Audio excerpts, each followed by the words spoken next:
Hello, everyone, and welcome to the PetroNerds podcast. This is a special podcast episode. This is a presentation and talk that I actually gave to a public operator. It's a very fun and sort of condensed 40-minute presentation and talk on everything going on in the global economy, in the U.S. economy, and the global oil market. So any one of these little subsets that I talk about is basically a deep dive, a presentation deep dive in and of itself that I do for clients. But it is intentional to be fun. It is supposed to be fast paced. It's to keep you on your feet. And there's definitely some sarcasm in there. It's supposed to be a fun, energetic talk. So I really hope you guys like it. Since this was given on May 12th, 2022. So oil prices that day, just to timestamp it as I do for the podcast, were 106.13, 107.45 Brent, 106.13 WTI, 107.45 Brent, 7.74 for Henry Hub, and Dutch TTF was 32.62. So since then, obviously, oil prices have come up significantly. And also since then, right after this talk I gave, I talk about the U.S. economy and inflation a lot and housing and talk about the health of the consumer and worries about demand destruction. But since this presentation actually took place, Walmart and Target had their earnings calls, and I have not had a podcast where I've dived into it, but I will at some point in the near future. But Walmart and Target both had their earnings calls a couple weeks ago. They were devastating. They really took down the market. Walmart was before Target the day before, then Target happened, and Target earnings, like their actual share price dropped 25%.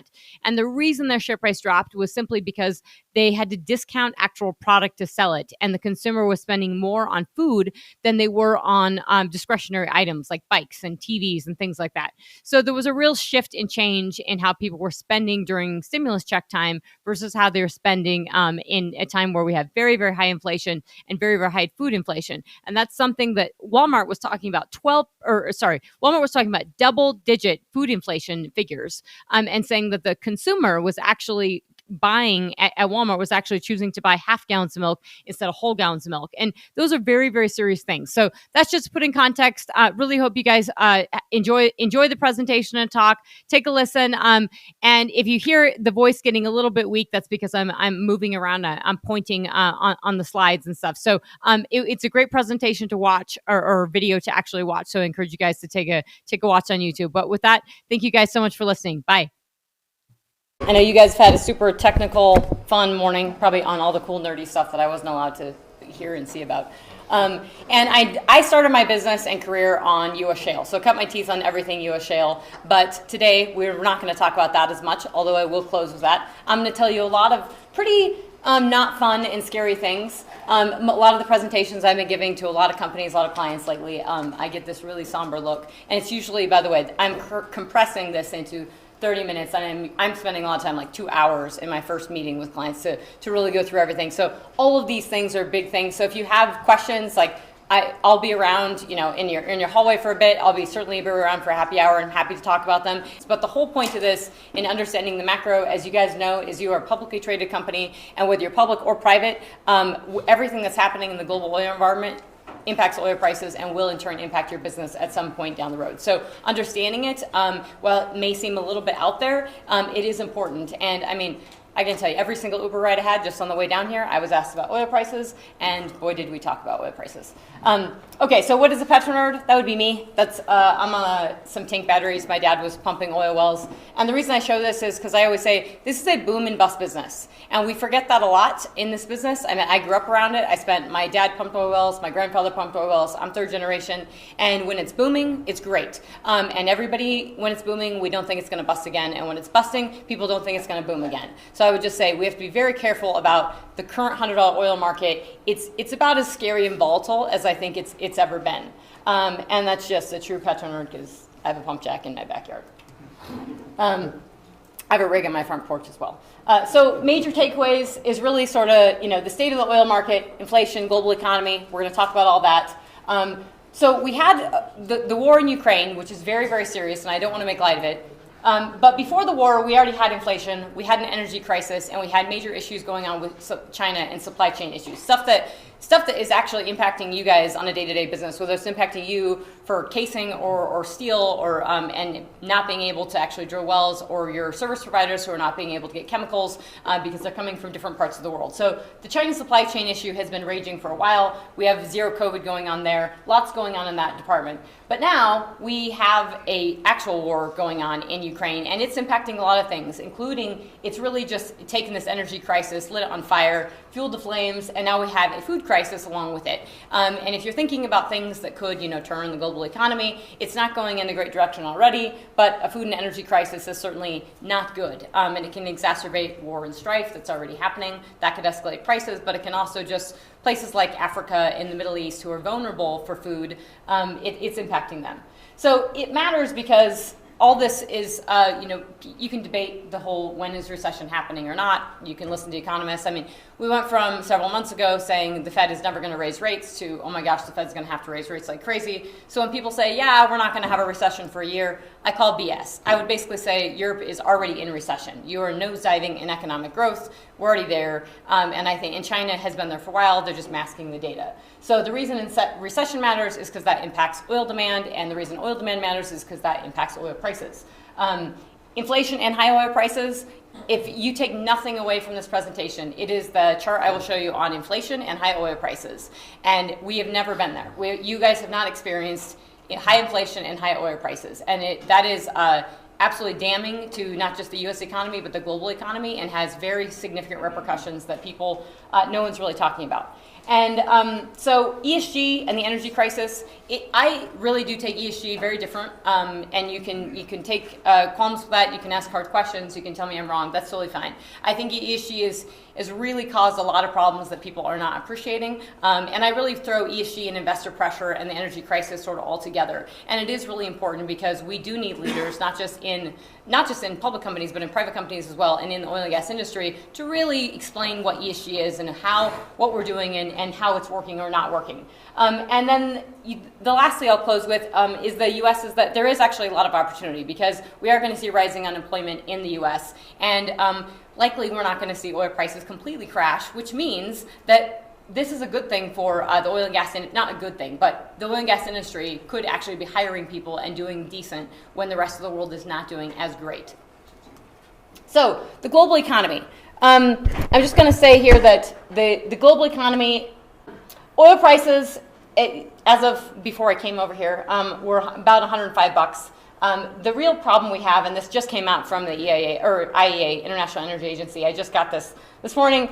So that's Russian crude prices. You can see in the dotted line, you can see the big gap between Russian crude prices and Brent, global oil prices. But really that diesel is a big, big problem. So there's a number of different reasons we have this big shoot up, and this is obviously European diesel prices, but we're talking $160 a barrel, massive problem. The first thing my Uber driver asked me is, why is my gasoline prices so high?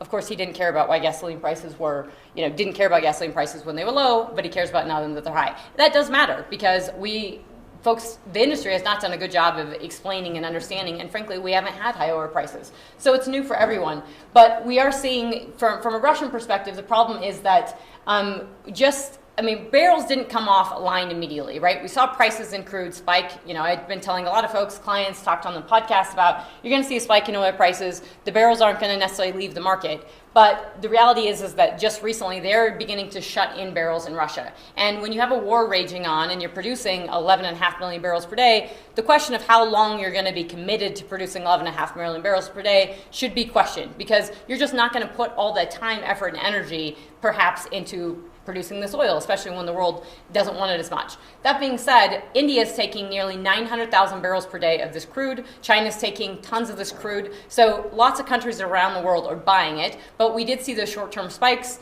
And then really it's about 4.5 million barrels per day. Over 4 million barrels per day of crude that they're exporting.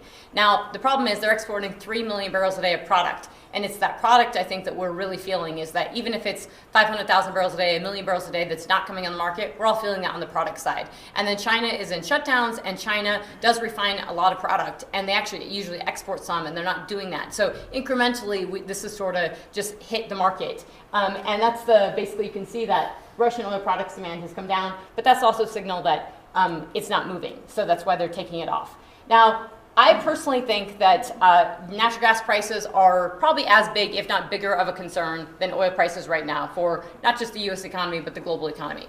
And I say this for a bunch of different reasons. So Dutch prices, this is your European natural gas prices, about $30 per MCF right now, and that's U.S. natural gas prices. That's hugely problematic, and when you're an economist and you spend time looking at a lot of data, it looks a lot. It looks a lot like 2007, 2008. It is not good. But the problem is that natural gas is something we're using in our electricity. We're using it to cool our homes. We're using it to heat our homes. And like food, it's not something that you sort of turn off as easily. We can decide not to fly as much, and we have seen a massive surge in airline prices. So oil prices, I would say $100 oil, that's not the kicker to the economy. This is a much bigger issue. And something to watch. Now, we had inflation well before the war in Ukraine. It's been going on for a long time. We've had month-over-month persistent inflation since early last year. The Fed is beyond asleep at the wheel. They are beyond behind the curve. And the real problem is that we have led the world in inflation. So we are... Between 2019 and 2021, the U.S. was right up there with Brazil and Turkey in terms of inflation, which is not categories that you want to be in. So this is a problem in that everyone in this room has not seen this level of inflation probably for, maybe when you were much, much younger, you saw in the 70s, but this is the April 2022, 8.3%. The problem is, you can see 2007, 2008, we're way above that. And the last reading came in 0.2%. Lower, but the problem was it was basically a revision of data. It doesn't really mean much, and it's not coming down. And the Fed has just now raised rates. So they had all of last year, all of this year to do it, and they just now did it. So they are behind the curve, and the problem with that is that they're going to have to slow down the economy in order to fix that. And that has repercussions, including oil demand, but also unemployment. Now, this WTI Futures, the only reason I'm showing this is because in every earnings call, across the board, we always talk about the macro, and everybody sort of opens up with the macro. And they mention strip prices and forward prices. I don't know about you, but I've never actually seen oil prices look like that. That perfectly beautiful little curve over time never looks like that. It looks like ridiculously crazy. So if we're expecting that, we should not be. That this is not going to happen, right? It is never going to look like this. And it moves every day. Oil prices went up $5 yesterday, so the curve moved up across the board $5. So all the curve is telling you is what traders think the future of oil prices look like today. And if prices go down $10 tomorrow, that will go down with it. So it's good for some things. It's not good for a lot of things. But it's something that as oil companies we use a lot. And so it's important to think about how you think about it. It's not bad to think about it because it's what we have to use, but it's not perfect. And it certainly, I don't think, how you want to necessarily plan your business because the market can really hit you later if you don't hit those targets. So global, U.S. and global GDP has contracted. I mean, the IMF is revising GDP down every quarter. U.S. GDP growth contracted this last quarter. I do think that the consumer is probably not as healthy as people think they are. Consumers are starting to use their savings because inflation is so high. They had lots of savings. There was massive fiscal lags that we absolutely still have in the system. The reason we have 2 job openings for every 1 applicant is partly because of these fiscal lags. So one of the biggest questions I always get from people is, how come we don't have enough people working? I mean, the oil industry is really feeling it. Truck drivers, sand, I mean, you name it, but it's every single industry across the globe. And that's because we put $27 trillion globally into the economy that didn't exist before 2020. And then we just thought everything would be fine. And it's not fine. So student loans, for example, the not paying back of student loans, which students haven't had to pay for 2.5 years, has been equated to about $300 billion that people haven't had to pay. That $300 billion gets turned over and spent into other stuff. All these incremental things, not paying rent for 2 years, incrementally adds up. People do have savings, but they spend it on other stuff, and that fuels inflation. Now, we have this major energy price growth. So this is a great report that came out from the International Monetary Fund, just came out. And they go back all the way to 1970. And this is what's really important is that it's a percentage growth, that this is energy price growth. So we're at like over 400% energy price growth globally. We are at over 200% fertilizer price growth. This impacts food, this impacts farming, this impacts everyone. And that's, think about diesel, think about fueling your tractors, which my family's farming right now, and they're complaining about diesel prices, and food price growth, which is huge. So all of that is really scary and really damning for the U.S. economy, or for the global economy. The war in Ukraine, the only reason I put this up here is that to say it's not going away anytime soon. These are snapshots from January 25th. February 24th, March 8th, and May 10th. You know, the map has changed, but it's very much entrenched now in the eastern part of Russia. Finland today just announced that they're going to be joining NATO. So they're starting that process. Sweden's going to announce it this weekend, and boy, has that pissed off Russia. So if you think this is over, it's not over. And that is a real change in tune from Finland, because they were definitely not going to be a part of NATO, and now they are, because people are nervous at home. Russia, China, this has been going on a long time. I'm sure you guys have all heard this joint statement. This is friendship without limits. It's actually, quote, there are no forbidden areas of cooperation. That's what the joint statement between Russia and China said on February 4th when Putin went down to Beijing and they did the Olympics there. That was February 4th. The idea that Beijing did not know what Putin was doing is absolutely ridiculous. You can go back through a lot of Chinese literature and Chinese media, which I've done, and you can see that Putin has been, the war in Europe has been kind of teed up since April of last year. That's when stuff started happening. That's when people were starting to follow it. So this is not new, and Putin has been, doing interviews with the People's Daily and doing stuff in China for well throughout 2021. So none of this is really new, but it is very serious in terms of how these guys are cooperating and the supply chain issues and everything that we're feeling, because China is importing a crap ton of Russian everything. So the day the war started, the next day they said they're going to be importing their grain. So they are funding this war. And we're sort of not paying attention to China quite as much because everybody's really focused on energy prices and everybody's really focused on Russia and Europe. Big problems, and this does impact everybody's business, but definitely service company, supply chain, lots of folks, if you guys are exposed to that, you're feeling it. These are days to ship from China to Europe, from China to Europe and the US. Sorry if that's incorrect. It went from about 30 to 40 days to over 120 days now. So we have stuff that people have purchased a long time ago, and it's still in the ships and it's still waiting to get to ports. And we have all this port congestion because of their zero COVID strategy, where China's just shutting down cities left, right, and center. Shanghai is a city of 25 million people that they shut down for over a month. That is insane, and that has had massive, catastrophic, human issues, you name it. It's a really big deal. But the impact to the supply chain stuff is really, really big as well, because people have tried to cancel these orders. And the fact that people have tried to cancel these orders tells you something about the economy. It also tells you something that we could end up with a lot of inventory that people thought we were not going to have for a lot of things when all those ships arrive. And then we may have too much inventory, and earnings are already not looking good. So I'm just saying, it might be a good thing. If you're looking for some stuff that you thought was going to be very expensive, it might not be so expensive, because it might just land up on these docks. You might have to go to California and pick that up yourself. But it's there. So Saudi Arabia, actually, a couple ministers, the Saudi oil minister and the United Arab Emirates oil minister, I hate to say the same things that they do sometimes, because they are not our friends. We should not be thinking that they are. However, this is a quote, and I was listening to this yesterday. So the Saudi oil minister is basically saying he's concerned with the sustainability of the energy system altogether, comprehensively. He's concerned about the sustainability of the world economy, and he's really pretty pissed that everybody's focused on high oil prices and not high gas prices and everything else.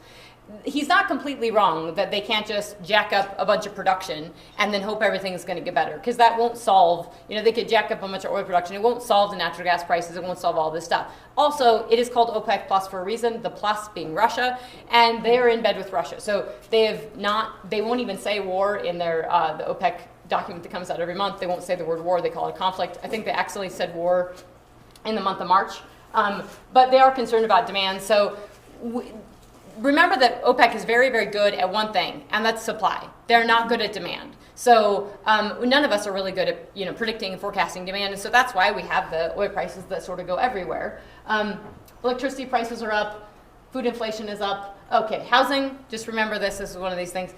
This is U.S. household debt. So in the U.S., in 2021 alone, $1 trillion of debt was added. That is the single biggest increase since, guess what year? 2007, 2008. So massive increase. And that is because, as you all know, home prices are through the roof and everybody's buying them. So it's a really big deal, because you're probably financial advisors and everybody always say the same thing. Housing can't go down. We don't have enough inventory. There's only one trajectory, and that's up. That's what a lot of CEOs said about oil prices a couple quarters ago as well. But the problem is that that's debt levels. And yes, more like the health of those mortgages and everything are better, but the problem is the sheer debt levels are huge, and the mortgage payments are huge, especially now. We're probably going to see some cool off because we have mortgage rates hitting nearly 6%. And lots of people will comment and say, okay, well, in the 80s, interest rates were much higher, but it's the speed of the increase of the rate hikes that matter, that cools things off. This is the average home price in the US is over $500,000. This is the average mortgage size. And if you can look back to 2007, 2008, it was about $200,000. And it is now, the average mortgage size is $450,000. And many of you know they're much bigger than that, because if you're buying $1 million house and you're putting 20% down, which is a crap ton of money, you have a big mortgage payment. And the reason this is so relevant is because the Fed has to cool off the economy. The Fed has to raise interest rates to cool off the economy. And people are not talking about the big thing in this, and that's unemployment. We have 3.6% unemployment. And most economists are saying the Fed will have to take unemployment above 5% in order to get where they want to be. So that means people are going to start losing their jobs. And I have a feeling that all those couples that bought those homes at $1 million that raised those prices up there, they were banking on both of them having a job. They got a big, beautiful home, and they thought, we're going to live here forever, which is just ridiculous. You're never going to live there forever. And you're going to have to be flexible with your jobs. I mean, we had all these things in COVID that drove people building beautiful kitchens and living in your house forever and extending everything. I mean, and all that was pulled out with equity on your homes at very low interest rates. So now people are going to lose their jobs, and they're going to have all these high mortgage payments. So I do think that's troubling, but I really think people are not paying attention to the job losses. And this is not to say this is a good thing for the industry, but this is where actually our industry, oil and gas, it probably is not going to crash in terms of prices, which means we will be hiring these people, and that is a big deal. And that's a message that needs to come out as well. But that's unemployment. This is, on the Phillips curve, this is nerdy economics. You have inflation and unemployment. And I will point out, you can see this is 2010 to 2020. That's unemployment, just rock bottom like crazy. And this is inflation, just pretty steady. This is, 2008 came down, and then it's been really, really flat. And then inflation like this. So where you want to be on the Phillips curve is the low inflation and low unemployment. And we're not there anymore. So that's not good. Chinese employment, the China story, I won't get into it because I don't have enough time. It is something you absolutely need to watch. You're hearing probably about the property sector in Evergrande. It's way worse than you hear. I spent a lot of time talking about it in my latest podcast. You can take a listen to it. But it's a very, very big deal. And Chinese unemployment is going up, and these COVID lockdowns are just very problematic. That's housing prices and the pricing coming down because they just have overbuilt everything. We're going to skip over this. That's Russian crude oil exports, which we talked about. So Russia and Ukraine are exporting more than just oil. They're exporting metals and food, and that's what's really driving the significant pains that we're seeing not just in Europe and elsewhere. The percentage of imports that EU is getting from Russia, that's the percentage, nearly 45% of coal, over 30% for natural gas, and about 20% for oil. And these are rough numbers. I put every European country in this. So you can see it's their market, the European market, just because a lot of people don't do this and you see percentages. I want to do it. 46 BCF a day is basically their gas market, and over 12 million barrels a day pre-COVID was their oil market for Europe. And the real problem is that this red maroon thing, I don't know if you can see this too well, but this is domestic production in Europe, okay? And this is where I really think the ESG thing and investor pressure is super serious in America, because we are going on this track. We are all about reducing our production in America because we are going to reduce our demand down at some point in the road. Now, Europe's been doing this for a while, and you can see their production has declined. That's Russian imports in orange, and yet their consumption for natural gas is basically flat, hasn't moved at all. And trust me, that's what is happening here. We're not going to change our consumption. We're going to have to keep using it. But we're going to try to change the production, and that is very problematic, and it's exacerbating the problems we have. Now, global oil demand and oil prices, and I really emphasize how healthy the global economy and the U.S. economy was when prices were low. It was hard for our business for sure. It was not great. It's not fun. $50 oil is not fun. $60 oil is a little better. 70, my goodness, 75 is great. But think about it now. If prices were to go to 75, people would freak out. At least people in the oil industry may freak out. And 75 is a pretty healthy level. I know you give me that look, but trust me, CEOs and folks would freak out a little bit because that strip price would look different. But the point is that lower and stable prices are very healthy for the economy. This is global oil demand and oil prices. You can see a 6 million barrel a day demand decline after two major price shocks. So this is the 1970s. Just for perspective, we're going from a few dollars a barrel to nearly $40 a barrel very, very quickly. Two price shocks, Arab oil embargo. One of those was a real supply shock. One of those was a perceived supply shock. It wasn't actually real. But what happened to global demand is it dived. It took over a decade to recover globally because it just had to, and it was recovering on lower prices. And then look at this low, steady oil prices and the steady growth in oil demand. It was very meaningful. It helped a lot of countries sort of come back up. 2008, we were the major losers in oil demand. We led oil demand declines. Only 1.4 million barrels a day globally. And then prices came down. And that's really when demand recovered, was because prices had come down because of shale. And this is we think about these buckets of prices, and I think it's really important to think about the new $100 oil and being careful with that, is because 2000 to 2007, $44 oil on average. 2008 to 2013, $88 on average. And then 2014 through all of 2021 was $58 a barrel. And that was when we had this massive growth, and where we had also a booming economy, not just here, but in Germany and everywhere who uses oil and natural gas was very, very healthy for the economy with these low and stable oil prices.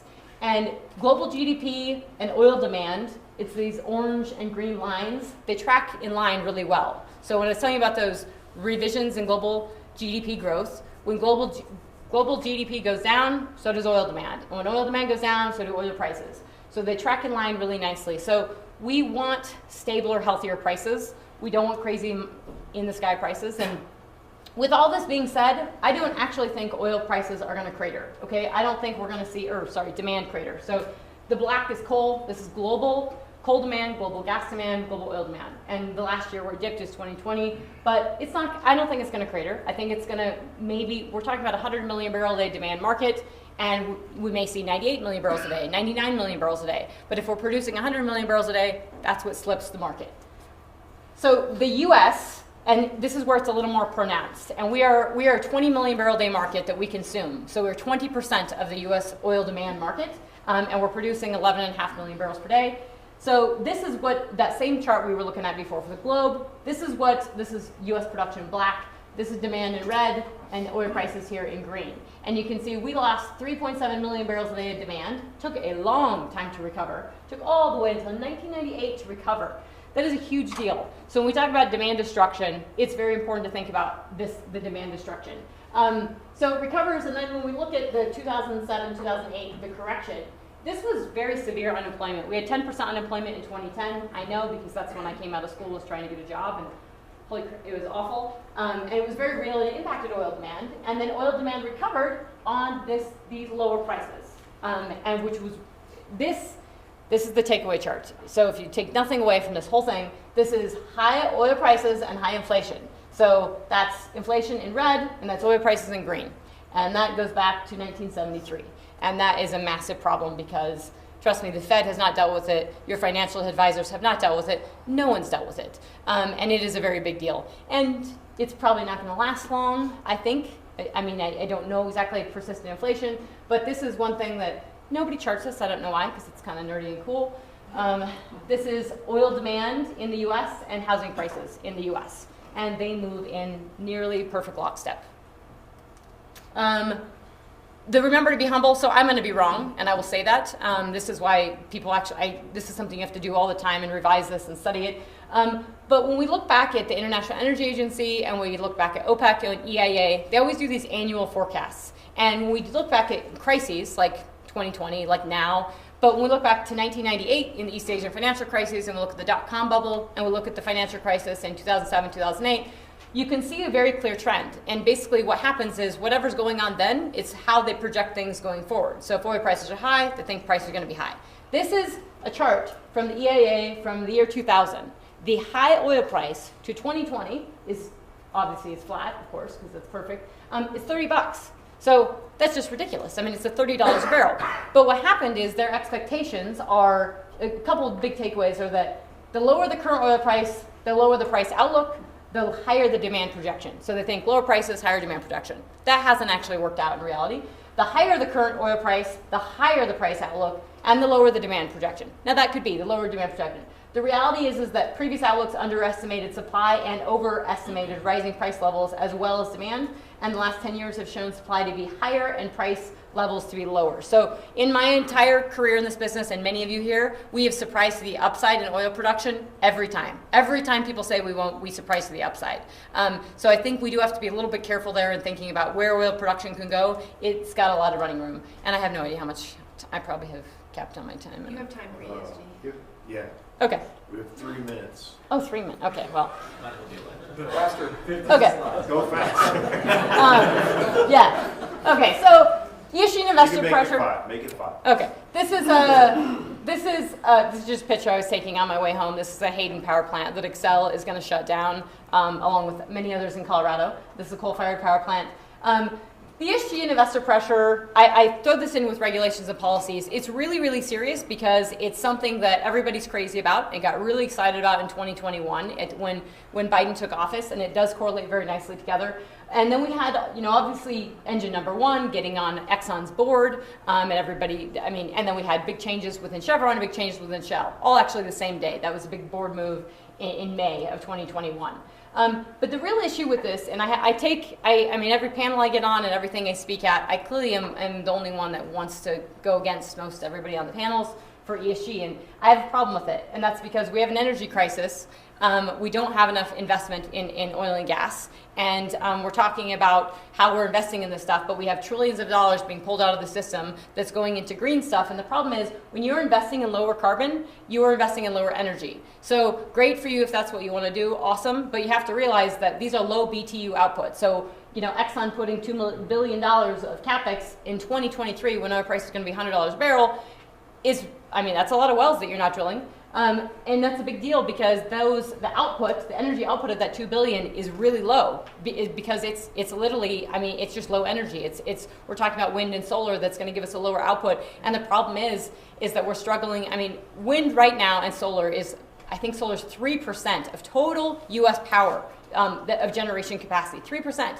And the problem is in the U.S. is we are not able to build the transmission lines because of all kinds of reasons, and probably not going to be able to, but we're going to build up all this stuff. And this is just the percentage of CapEx from companies going. The energy crisis, this is one slide, and it puts it in really good context. This is from the United Kingdom. This is from September of last year. And just because you build out lots of wind and solar capacity, and I'm not saying if that's what you want to do, great. I have a lot of issues with it for other reasons, but so they have lots of offshore wind, onshore wind, solar, hydro, bio, waste, etc. Right? This is the capacity in megawatts of this is the capacity basically change in renewable generation capacity between Q3 2020 and Q3 2021. So year over year change. And what happened was this is basically your catalyst for the energy crisis. It was happening before this war in Ukraine. It was actually happening. It started in December of 2020 when we had a very cold winter in China, and so China was ramping up using a little gas, but no one was really paying attention.